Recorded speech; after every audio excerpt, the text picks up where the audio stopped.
तो boss, Kannada industry के पास अगर कांतारा है तो हमारे बॉलीवुड में भी मैड डॉग यूनिवर्स है जो फोकलोर की शक्ल में फिल्म दिखाता है। लेकिन आपने कभी इसको उस नजरिए से नहीं देखा ना, अब इस नई फिल्म के बाद पक्का देखने लग जाओगे। हाँ, तो थामा रिलीज हुई है जो अभी तक मैड डॉग हॉरर यूनिवर्स की सबसे महंगी फिल्म है, लेकिन क्या सबसे बड़ी बन पाएगी? फटाफट से सब कुछ बताती हूँ। उससे पहले एक छोटी सी एडवाइस, फिल्म शुरू होने के 10 मिनट पहले थिएटर के अंदर पहुंच जाना, क्योंकि वहाँ इस यूनिवर्स की अगली फिल्म का अनाउंसमेंट किया जाएगा। तो थामा की कहानी है एक ऐसे जंगल की जिसको श्राप लगा है। किसका? बेताल का श्राप। यहाँ इंसान का आना मना है और इंसान की दुनिया में बेताल का जाना मना है। ये दोनों नियम टूट जाते हैं जब ये टू लव बर्ड्स इलू इलू करने लग जाते हैं। भालू इंसान के पीछे और बेताल भालू के पीछे। बस इतनी सी लव स्टोरी है, टू मच फन। लेकिन इतना आसान होता तो पहले ही कोई बेताल ना कर लेता किसी इंसान से प्यार। उनको डर है, पता है किसका? एक गुफा का, जिसमें वो रहता है जिसके नाम पे फिल्म का टाइटल थामा रखा है। एक कैदी जिसको आजादी के लिए चाहिए किसी की बलि, माने खून खराबा। तभी तो थामा को अनाउंस करते टाइम बड़ा बड़ा लिखा था, it's a love story but a bloody one.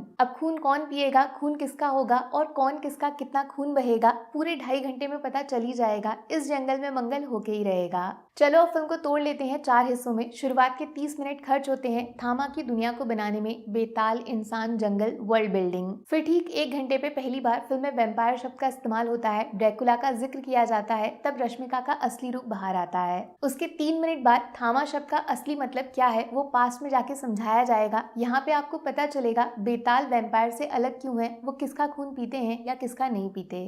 और यहीं पे फिल्म का फर्स्ट कैमियो आता है जिनके बारे में खुल के बात कर सकते हैं क्योंकि ये ट्रेलर में मौजूद थे। हमारे प्रहलाद चा और फैजल मलिक, बहुत अलग सा रोल है इनका। ये वो नहीं है जो आप सोच रहे हो, कॉमेडी के साथ एक बड़ा ट्विस्ट लेकर आएंगे। फिर आता है इंटरवल पॉइंट। उससे ठीक थोड़ा पहले फिल्म का बेस्ट सॉन्ग रहे ना रहे हम तो बजता ही है, लेकिन स्क्रीन पे फिल्म का सबसे शॉकिंग सीन दिखाया जाता है। मोस्ट अनएक्सपेक्टेड ट्विस्ट छुपा है यहाँ, जैसा अभी तक हॉरर यूनिवर्स की किसी भी फिल्म में नहीं हुआ। आप मान लो ये लव स्टोरी ने कुदरत का सबसे बड़ा कानून तोड़ दिया। और ठीक इंटरवल के बाद आता है एक प्रिडिक्टेबल सरप्राइज कैमियो नंबर 2, जहां से थामा मैड डॉग यूनिवर्स की बाकी मूवीज के साथ जुड़ने लग जाती है। मुंजिया वाले हैंड ऑफ गॉड ये भी ट्रेलर में मौजूद थे, लेकिन क्यों थे वो सुन के आपके होश आसमान तक उड़ जाएंगे। एक किताब जिसके सामने वो पढ़ी जाती है वो है कैमियो नंबर 3। यहाँ से आपको थामा में वो सब कुछ मिलेगा जो आप अनाउंसमेंट के टाइम से फिल्म में एक्सपेक्ट कर रहे थे। एक प्रॉपर यूनिवर्स कैसे बनता है थामा पूरे बॉलीवुड को सिखाएगी। लेकिन फिल्म को नेक्स्ट लेवल पे ले जाता है ठीक 2 घंटे पे आने वाला कैमियो नंबर 4, जो एक नहीं 10 कैमियोज के बराबर असरदार होगा।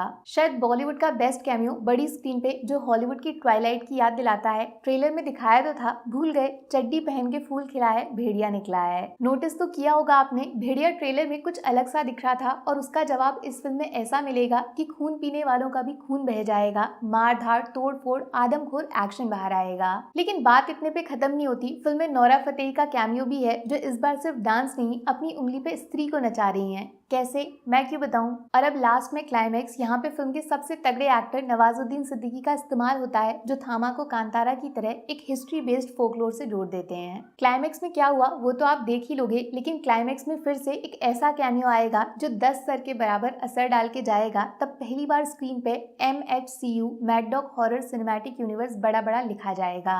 थामा एक बहुत इंटरेस्टिंग फिल्म है। इसकी कहानी में आप उलझ जाओगे, बीच बीच में ट्विस्ट आते रहेंगे, लेकिन कैमियोज का इससे बेस्ट इस्तेमाल आज तक पूरे इंडियन सिनेमा में नहीं हुआ। आयुष्मान फनी है, एक मुश्किल रोल इजी कर दिया। लगेगा नहीं पूरे 2 साल बीत गए इनकी लास्ट फिल्म देखे हुए, ऐसा लगेगा इस फिल्म में आप 2 अलग अलग आयुष्मान देख रहे हो। रश्मिका तो आलू हो गई हैं, कहीं भी फिट हो जाती हैं। उनका रोल सबसे मस्त है, इंसान को बेताल से जोड़ा है, सुंदर है लेकिन सुशील बिल्कुल नहीं, दांत देखोगे डर जाओगे। लेकिन इस फिल्म में कुछ तो मिसिंग है, पता है ऐसा क्यों लगेगा? क्योंकि दोनों बेस्ट एक्टर्स नवाज और परेश रावल, इनका स्क्रीन टाइम काफी कम है, जो कर सकते थे वो करने नहीं दिया। बाकी आइटम सॉन्ग्स टोटल 3 है, 2 फिल्म के बीच में और तीसरा एंडिंग के बाद आएगा। कॉमेडी में डबल मीनिंग कहीं कहीं पे, लेकिन इतना नहीं कि घर वालों से फ्लाइंग चप्पल पड़ जाए। थामा को 5 में से 4 स्टार्स मिलेंगे दोस्त। पहला बड़ा बड़ा कैमियोज, मजा ही मजा आ गया। आपको दिखेंगे सिर्फ 5, लेकिन 25 कैमियोज हैं अगर तीसरी आंख से सोचोगे, जो इस कहानी में दिखते नहीं लेकिन मौजूद हैं। कैसे, दूसरे वीडियो में बताऊंगी। दूसरा, थामा की स्टोरी को प्रॉपर यूनिवर्स के साथ प्रॉपरली कनेक्ट करके आगे बढ़ाना। तीसरा, फोकलोर से उठाए गए बेताल को 2000 साल पीछे से 2025 में लेकर आना। और एक आखिरी कैमियो नंबर 4, भेड़िया रे भेड़िया तूने क्या किया। Thank you mad dog cinema. Negatives, film का फर्स्ट हाफ थोड़ा ज्यादा बातूनी है, डायलॉग्स लंबे, कहानी छोटी रहेगी और परेश रावल के सीन्स बोरिंग कर दिए। Plus Nawaz Nawaz the bad guy इनको इतना कम क्यों दिखाया।